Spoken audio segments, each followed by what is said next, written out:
I'm back here again for you.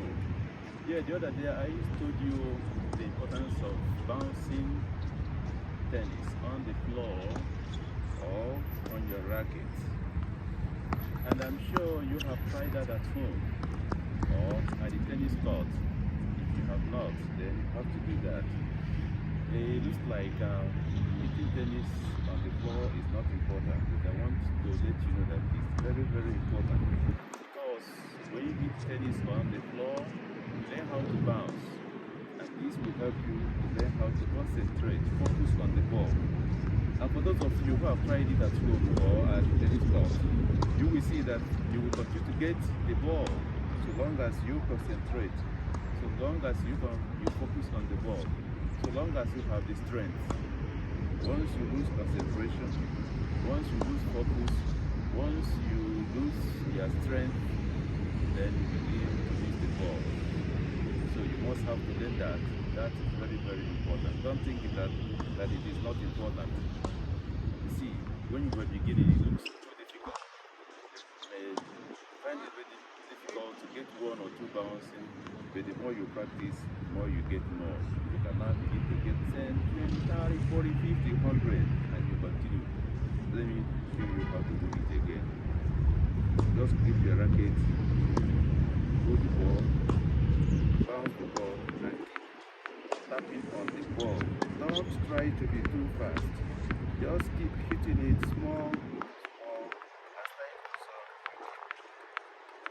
Your tempo will increase, the speed will increase, the speed will increase. The more you play, the more you learn how to go. Faster, faster, faster, faster, faster.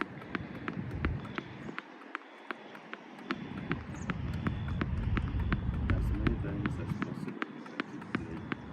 So long as you focus on tennis, keep getting it.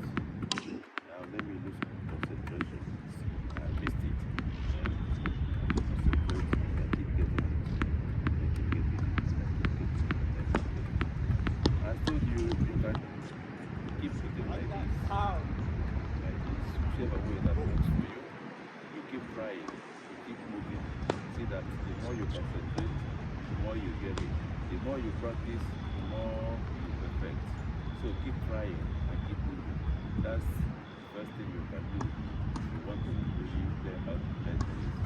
Now, let me tell you one other thing before I leave you to practice.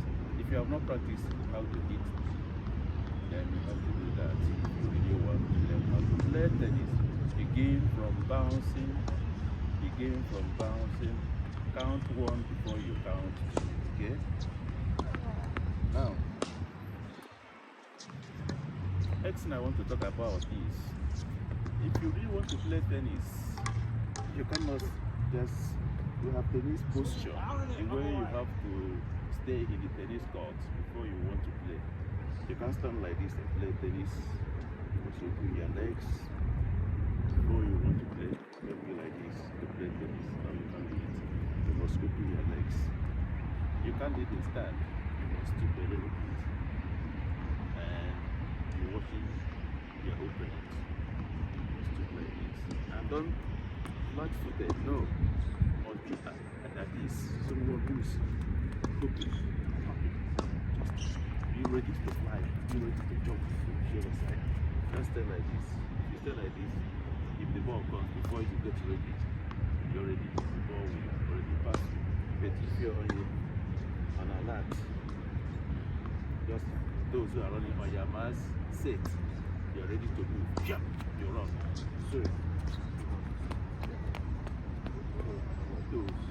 your toes, on your toes. You cannot even keep quiet. You can be jumping, hopping, so that you're already ready to move. You're ready to move. Move. Move. And the racket will not be like this. The racket must be like this. The racket like this. You're ready. Don't put it like this. Put it down.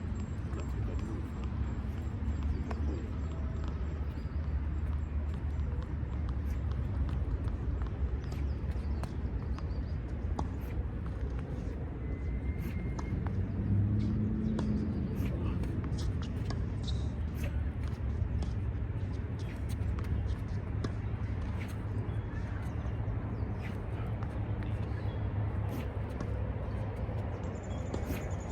Okay?